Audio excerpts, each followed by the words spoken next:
Welcome to our podcast. We are Singularity The Podcast. In today's episode, we will provide you a listening test to rocket your band score.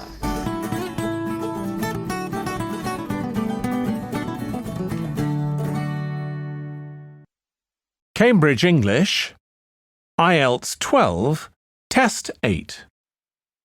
Section 2. Now listen carefully and answer questions 11 to 14. Welcome to this podcast about the sheep market, which is one of the oldest parts of the city. As its name suggests, there was originally a market here where farmers brought their sheep, but now it's been redeveloped into a buzzing, vibrant area of the city, which is also home to one of the city's fastest-growing communities. The nearby university has always meant the area's popular with students who come in to enjoy the lively nightlife, but now graduates embarking on careers in the worlds of fashion and design are buying up the new apartments recently built here to replace the small houses where the market workers used to live.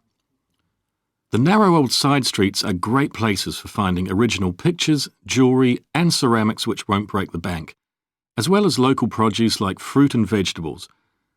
There's also lots of pavement cafes where you can have a coffee and watch tourists from all over the world go by. The oldest buildings in the area are on the main streets, including the city's first department store, built in the 1880s, which is still open today. The sheep market is a centre for fashion, and there's a policy of encouraging new young designers. The Young Fashion Competition is open to local young people who are passionate about fashion. This year, they've been asked to design an outfit based on ideas from the music and technology that's part of their everyday life, using both natural and man-made fibres.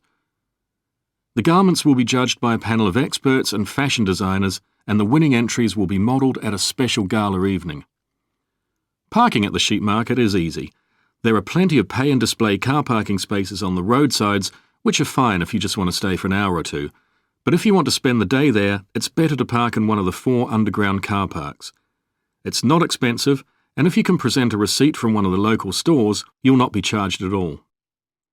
After 6 p.m, many of the car parks have a flat rate which varies, but it is usually very reasonable.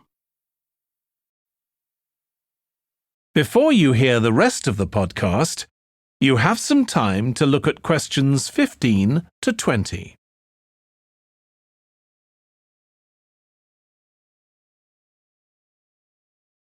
Now listen and answer questions 15 to 20.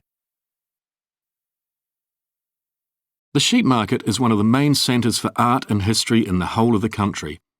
If you look at our map, you'll see some of the main attractions there. Most visitors start from Crawley Road at the bottom of the map.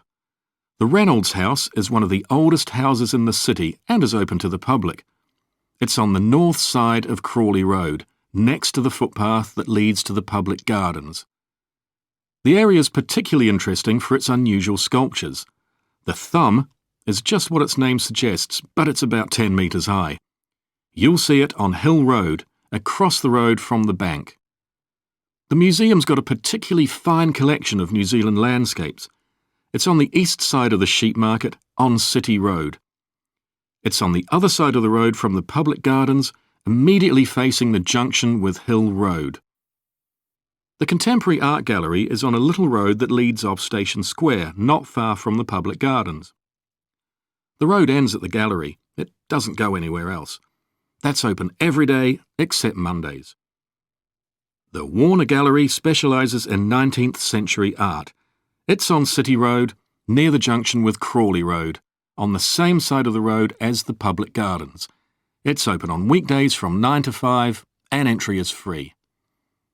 Finally, if you're interested in purchasing high-quality artwork, the place to go is Nucleus. You need to go from Crawley Road up through Station Square and east along Hill Road until you get to a small winding road turning off. Go up there and it's on your right. If you get to City Road, you've gone too far. That is the end of section 2. You now have half a minute to check your answers. Thank you for listening. See you next time. Goodbye.